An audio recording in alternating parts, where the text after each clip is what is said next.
Hey guys, welcome back. I'm Four Towers Films. And I'm Doug218. Hey, thanks for having me. You're welcome. Thanks for being here.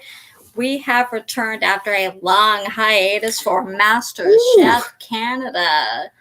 It's been, almost a year since we last saw it. And we are live talking about the new season, which is called Return to Win. Now, these are all former contestants that either got close, got to the finale, and just couldn't quite cut it. So we actually, from what I remember, there's at least 3 of them who made it to finale night. So they came in second. At least 3 of them did. Yes. And then we've got ones that have came in 3rd, came in 4th, came in 5th, that sort of thing. And so at first, pretty much one of the first things we saw once they entered the kitchen, it's funny how some of them were saying that, wow, it's so weird being, it looks exactly the same. And it really has. They haven't really changed the set at all. It's pretty much, and it sounds like we don't know exactly when it was filmed, but obviously it was filmed during the pandemic because I believe Claudio talked about it, that during these challenging times, a lot of their businesses had to close. A lot of them now who were home cooks when they first showed up on the show now have actually become professional cooks. And that was really neat to see because some of them are from the first season to last year's. Right. And some of them have started catering companies, opened their own restaurants. Quite a few have restaurants now. And to show that this show really can springboard you into the next step. If food is what you want to focus on, this is a good platform for you. Even if you don't win, you get enough exposure to help you. Right. Because they're going to say, hey, you're so-and-so that was on MasterChef. Right. And plus, let's face it. When you're on a reality show, you're probably getting stipend. So they're being paid. Even if they don't win in the end, they're getting paid to appear. So, which is probably pretty good. I know with Survivor, from what I'm hearing, it's about $750 a day, something like that. Same with Big Brother. I'm not sure what the Canadian versions of those are, but I know the American versions. It's at least it's something like $750 a day.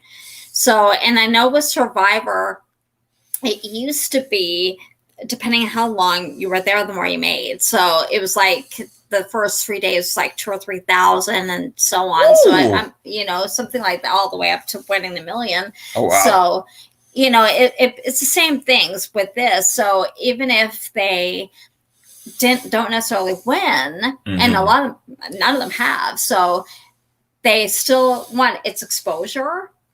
True. And then it's also they make pretty good money. So maybe some of them, and I forget who it was. One of the contestants said that they actually used the money that they did earn toward the restaurant and toward, I think they might have the catering business. I don't remember which one it was. You have to forgive us. That because it's brand new. Yeah. So, and I don't remember who said it. A lot happened in the episode. So,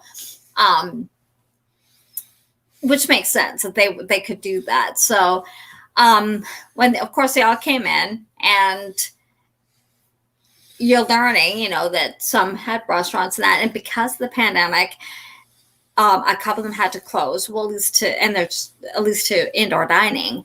That's basically how it is here in Canada. Some of the provinces now have opened back up, but some are still closed. So their businesses aren't doing that well, or they've really had to shift to, take out delivery, that sort of thing. And a lot of the catering ones, the one that was an engineer, now he has catering kind of business. He's actually had to go back to being an engineer again. To help support his family. Because he can't do catering right now because you just can't have any big events. So that's what he's had to do.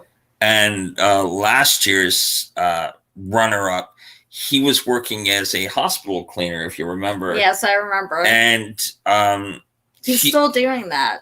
He went back because during the pandemic, but up until that time, he was really, like he said, he was really starting to make a name for himself. Yes. He was moving up. He was doing big events, but he stepped up and returned to work full time. Right. So now to be able to come back and kind He said of. it felt good to be in the kitchen again. Yeah, of course. So forgive us if we forget some of their names right now, but it'll take us time to remember them. So all the returning, well, as Michael put it, amateur chefs. Right. For some of them. Right. Well, if you think about it, they're not amateur chefs. They're not amateur cooks. A lot of them actually are making money doing this. So the restaurant owners. So really, they're actually professional cooks now. Because he said they came as they did when they first went on the show. They were home cooks, and now they're making money, so they're professional cooks now. I mean, they're really not amateur chefs anymore. Really, they're making money. They own businesses. They're professionals. So I don't really agree with what Michael said there. But and actually, I can't remember her name. I want to say Laura. Laura maybe, but she went back to culinary school. Remember when she was first on the show, she said she wanted to go to culinary school. So she actually has done that. She's but she goes, she was sidelined because she had another baby. And so she can't go back to school because she's got 2 young kids. She's got 2 young kids at home. So she's kind of been sidelined a little bit with that. But she did really well. So they're brought in, and Michael, Alvin, and Claudio welcome them back. Now, are you ready? The challenges are going to be, they're saying the challenges are going to be more intense. There's going to be a lot expected of you. Now, are you ready for the first mystery box? And everyone's pumped. Everyone's, yeah. And Alvin's, okay, get ready. Take the lids off the boxes. The boxes come up, and they all start laughing because it's all the meals that they failed on. That mostly sent them home.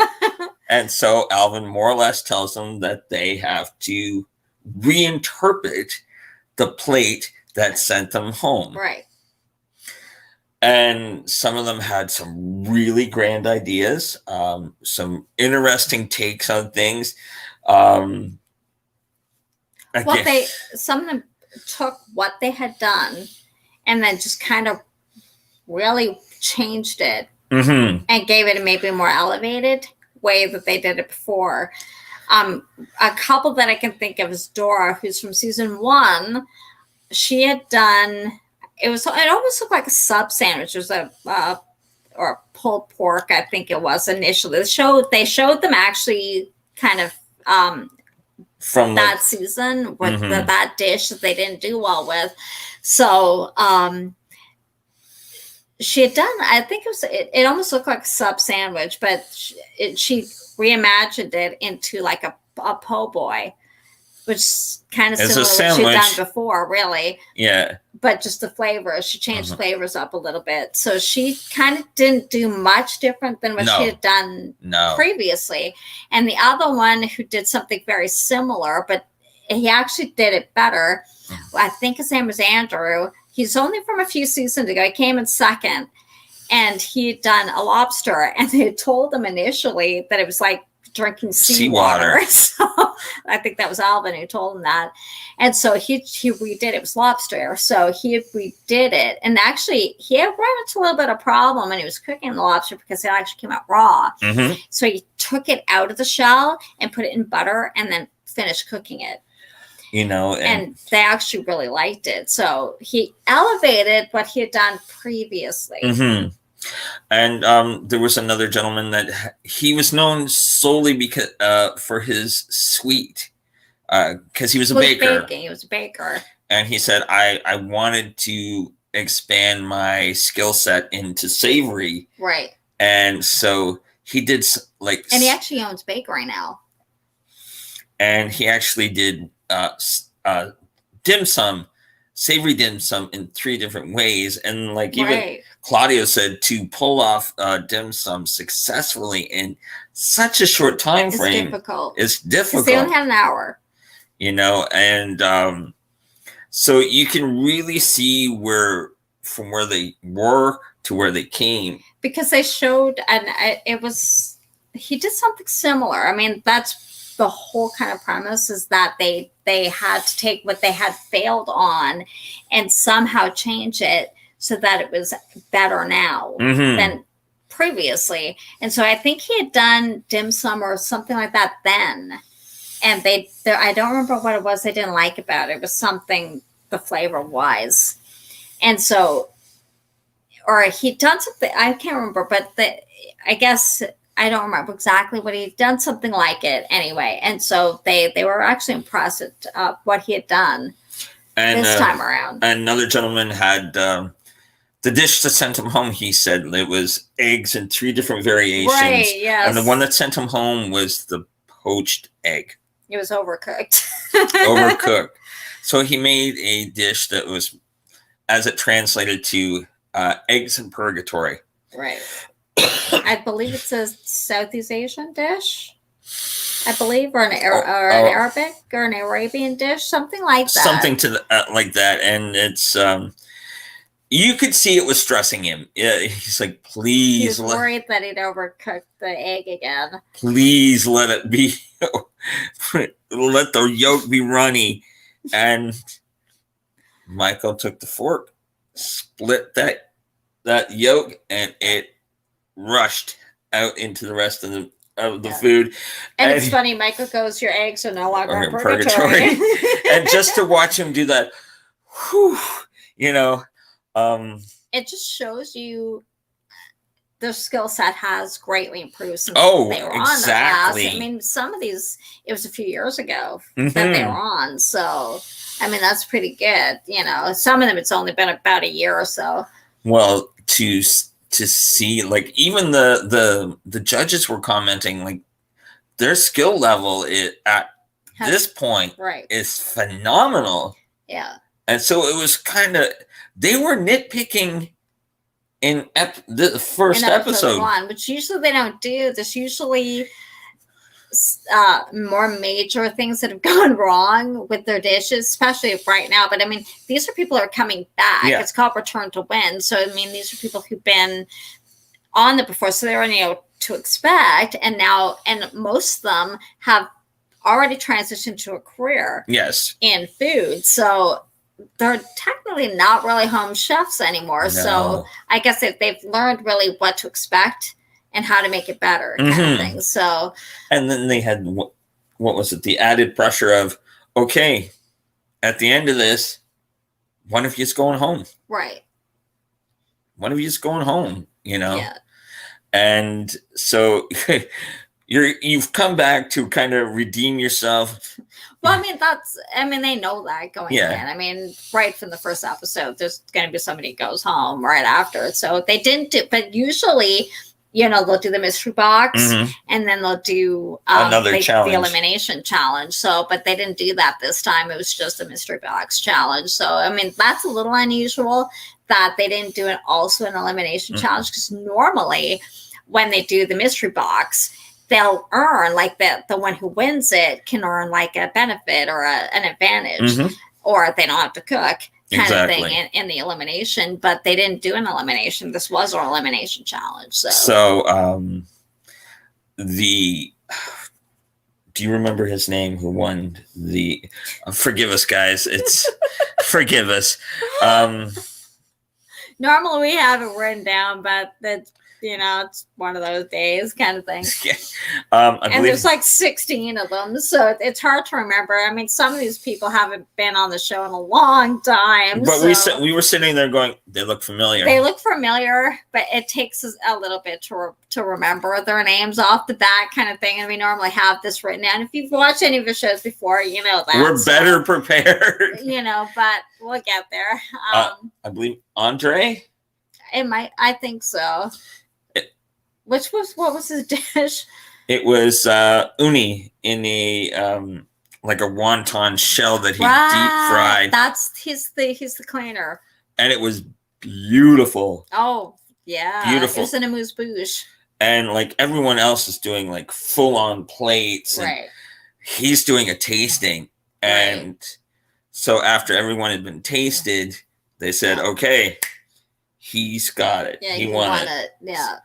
But and of course, there has to be ones who go home too.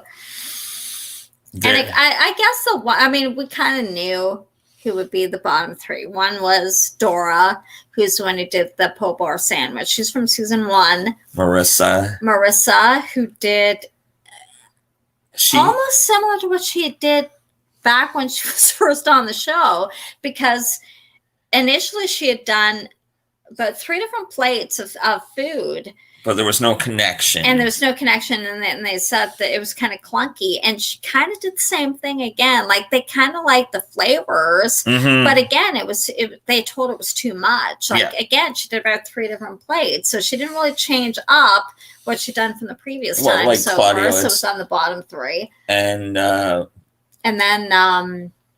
and April Lee. Who did...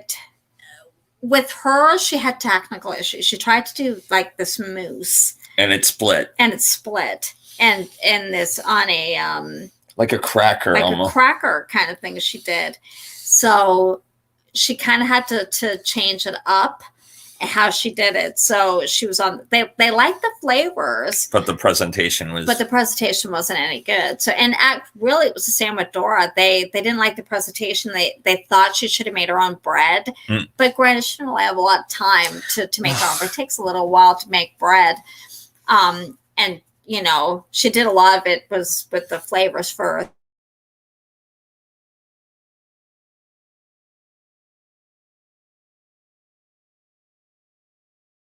Really dragging it out, I guess. They brought April Lee and Marissa forward, and they said, just based on your flavors and stuff like that alone, we're going to give you another chance because we think, you've got more to show us. We can see more with you, kind of thing. So obviously I left Dora as the one who went home. Season 1, you could tell she was upset. Yeah. Even the look on her face like that. Well, like she said, when she's taking her apron off and putting it on her workstation, she goes, her heart was in her throat.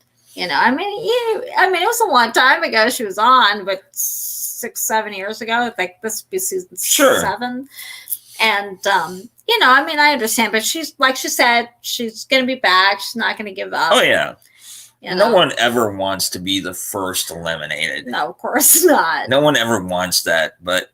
It's tough being the first eliminated, especially in technically all-star season, really. Well, exactly. This is what you want to, for all intents and purposes, you're correct. It's an all-star season. Well, see, the thing is, I believe it was Michael who's told her, it was good, and on maybe a regular season, it'd be okay. But look behind you. Everybody's bringing their A game. Yeah, they want to win. Oh my gosh, it's going to be a tough season to win, and you're going to get smoked. You need to do more than just a sandwich. Yeah. So and some of the plating on a lot of the other ones were really pretty. Oh my goodness. The one they said, who's the culinary student.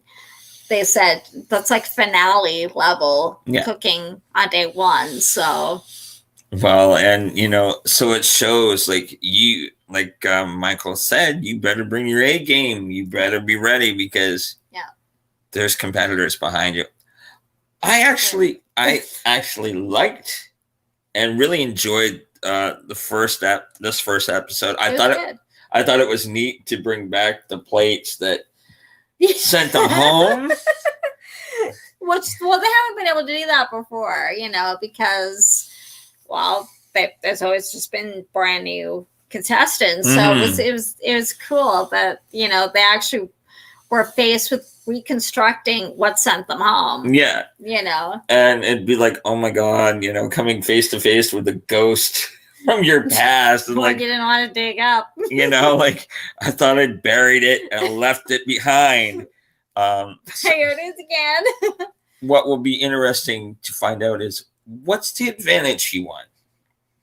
Because they said next week he would know what his advantage is. Well, that's what I mean. It was different because normally you get the advantage and then you have the elimination challenge, and they didn't do that. So it's interesting to see, because remember, they have team challenges too. So is it something in the team challenge advantage that he'll win?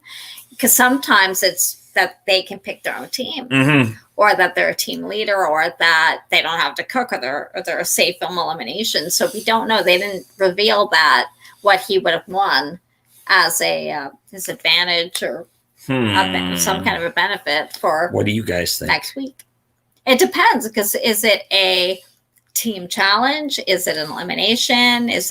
We don't know yet. They didn't really tell us, because what they did in the previews talked about the upcoming season as a whole. So we don't really know what to expect next episode. So it's like the show is keeping it very close to the chest. So it'll be interesting to see anyway what they do. So all in all, it was a really good first episode. It's interesting. Like I guess expected the elimination challenge, and we didn't get that, but that's okay. It was an elimination. So well, it's like it's a good first episode. Exactly. And they've changed it up enough to keep it fresh. Right. I can't wait to see like next week what's going to happen to these guys. And I hope you'll have me back next week. Of course. And we hope you will join us. We will be live, so maybe a little earlier. So maybe some of you can join us, you MasterChef fans and Masterchef Canada. Hopefully you will join us next time. And let us know what you thought of the episode. Did you like it? Do you think the right person went home? Or do you think it should have been April Lee, Marissa? Or someone else? Or somebody else? Do you think somebody else should have been in the bottom 3? Do you think somebody else should have won? Tell this lady. Let us know. Put it in the comment box below. Thank you for watching. If you haven't subscribed, please do so. Hope you enjoyed our videos. We've got plenty, which expands, MasterChef, Big Brother Survivor, among other things. So hopefully you will join us again. If you like to, give it a thumbs up. Don't forget to subscribe. And click on the bell. The bell, I think it's up there. So you get notifications whenever we go live or upload a video. Thank you so much for watching, guys. Hope you will join us next week as we start the new MasterChef Canada Return to Win journey. Until then, we'll see you next week, guys. Bye, guys. Bye.